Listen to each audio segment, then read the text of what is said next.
Nestled in the Indian Himalayas is Bir, one of the most fantastic paragliding venues on the planet. In this video, how to fly Bir.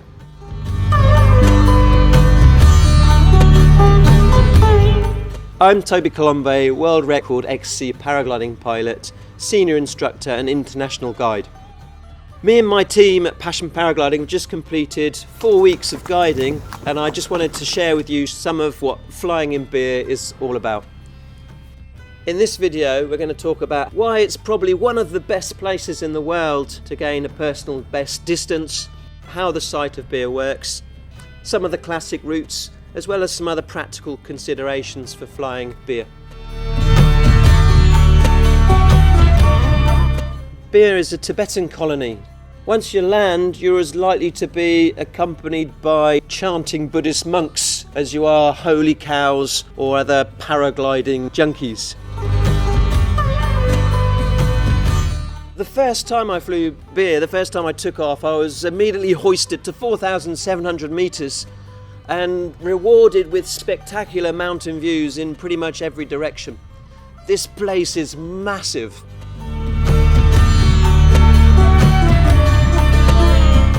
The only problem with coming to fly in Bir is nowhere will ever seem as big, as high, as spectacular again.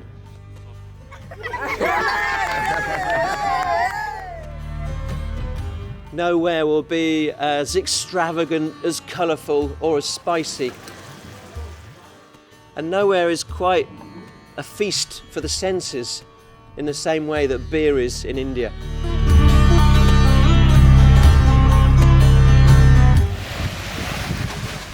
There are two flying seasons in Bir.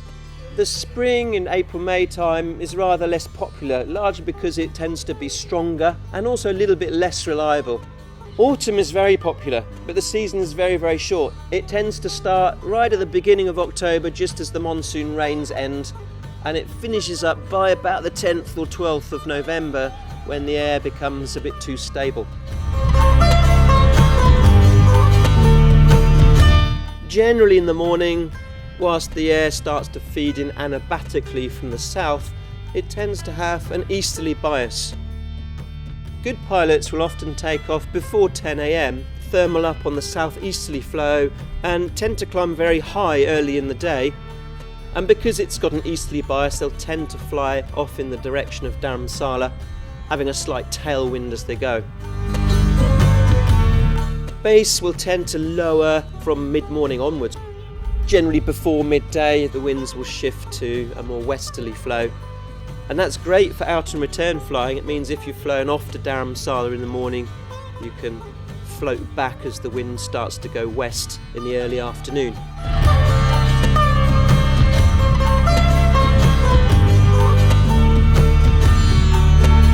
The first thermal can get a little bit hectic, but the good news is you're so high here that you can easily glide to the next ridge straight from launch, and there you'll be surrounded by just a few other birds, so you avoid all the kind of beginner pilots that you get in the house thermal.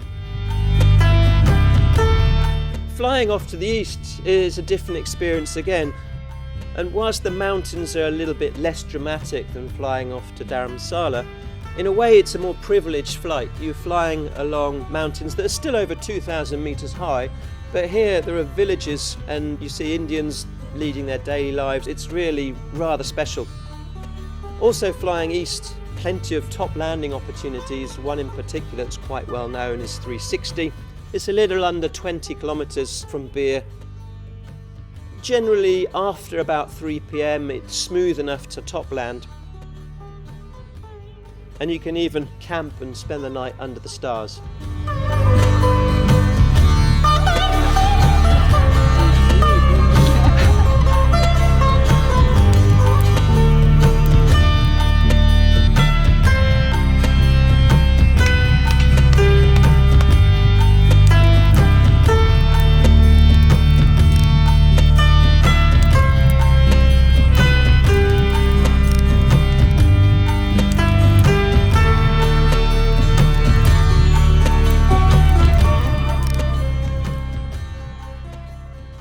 From 360, it's a very easy relaunch again the next morning. It's a little bit later than taking off at Bir because it's a little bit more stable off to the east, but you can expect to take off by about midday and then fly back to Bir again.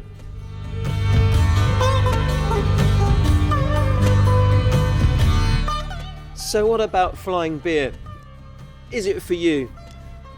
If you're happy with forward launching, with light wind launches, a few 20k flights under your belt, maybe a little bit of traffic in the sky, particularly in the first or second thermal, you're probably ready to fly Bir. Be ready for daily flying. It's really very reliable out here. Be ready for absolutely outrageous mountain scenery, but it's rather accessible, and be prepared to quite easily break your personal best distance. If, like me, you're impressed with spectacular mountain scenery all wrapped up in a cultural, exotic flying experience, then this has got to be on your bucket list. It's really rather special.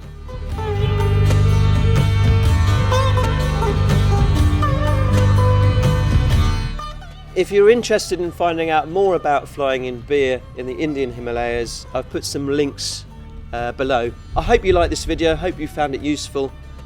If you have, then please like and subscribe. Until next time, happy landings.